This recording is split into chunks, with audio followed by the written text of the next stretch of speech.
Capito. Thank you, Madam Administrator. Thank you for being here. Just a quick question on the contractor issue. It's been mentioned that EPA had contracted private contractor to do the work. Does the private contractor have a liability issue here? Or is that something that they release one when they contract with EPA?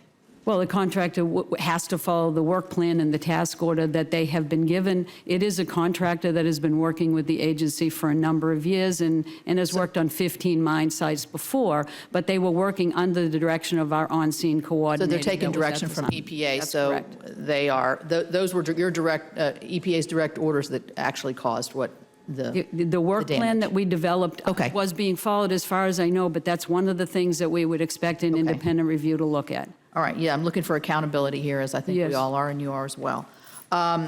Because, as you know, I live in a community that's had our waters have, we had the chemical spill, causing a lot of disruption and a lot of health concerns and other concerns. Those executives have just recently been sentenced and will be serving time.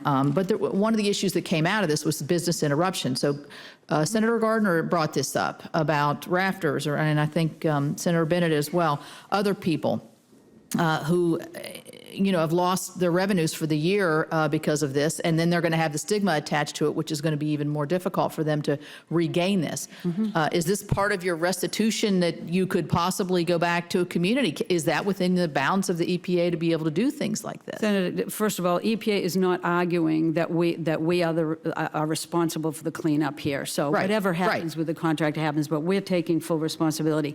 There is a claim process. In fact, we've received a number of claims from small businesses exactly related to the issues that you identified. And the federal law that allows those claims to be processed appropriately, and we will do that, and those are well within the boundaries of what a Federal Claims Tort Act is supposed to be compensating. Okay, so I would love to have follow-up on that to see how successful that has been, because I think I see the president of the Navajo Nation there. It's very important for them as well. Another issue was on the crisis response plan. Senator Gardner mentioned that when he was on site 4 days later, there was still not an adequate, appropriate crisis response plan or team in place. Would you have a response to that? I'm happy to. I apologize that I wasn't here. I wasn't realizing that the senator was testifying. We actually had a response team in place. We had on-scene coordinators. We had more than a couple of hundred EPA staff. We immediately put that in motion, how to set up incident command centers. We have an area command center that we set up.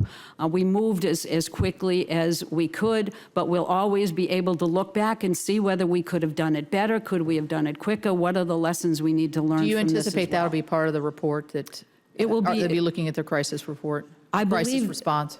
If they don't, I know the Office of Inspector General will certainly be looking at that, and EPA independently will be looking at that as well. Because that was a huge issue in the spill that we had. And also in the timing wise, I think there was some, the National Response Center wasn't notified until an hour and a half later. You were lucky because you were able to get the down water folks who had water intakes to be able, you had enough. Yes, we did.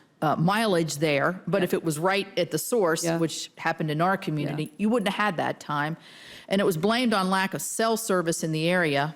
Living in a rural community, I can identify with that, but certainly there would be some kind of satellite phone or some other way to get an immediate response. Well, that's one of the things we're looking at, Senator. We agree that we could have done better on notification. It's a process we work on with the states. And in this case, we were in a remote area. We know we got a hold of our state partners immediately. Those partners went down and notified the National Response Center, and it triggered all of the appropriate notifications. As you said, the good news is we got there before the plume did in any of the areas in which it could have caused a problem in terms of irrigation diversions or other water infrastructure diversion. Then I think the controversy on the 1 million as opposed to the 3 million is something we need to examine as well. Other issues that come to my mind are the health issues, medical monitoring and such. You don't really know with the combination of the metals that are in this water. Has that been sufficiently tested?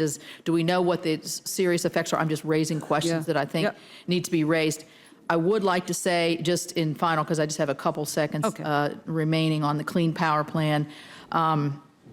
You know, this is going to impact my state a great deal. We have the highest unemployment in our state right now. It's directly attributable to a lot of things, but natural gas, yes, but also to the regulatory environment, everything you see. We have thousands of West Virginians who have lost their jobs. It concerns me every day. It is a sad affair to go. I wish you would come and talk with the folks that these regulations are very deeply affecting. It is difficult for our county commissioners who are laying off people. Their school systems can no longer function because of lack of tax revenue. Our unemployment fund in our state is now under serious attack. We're hurting here. And when this regulation goes into effect, it's going to have an even more devastating effect on us directly, probably our state most directly affected. Thank you.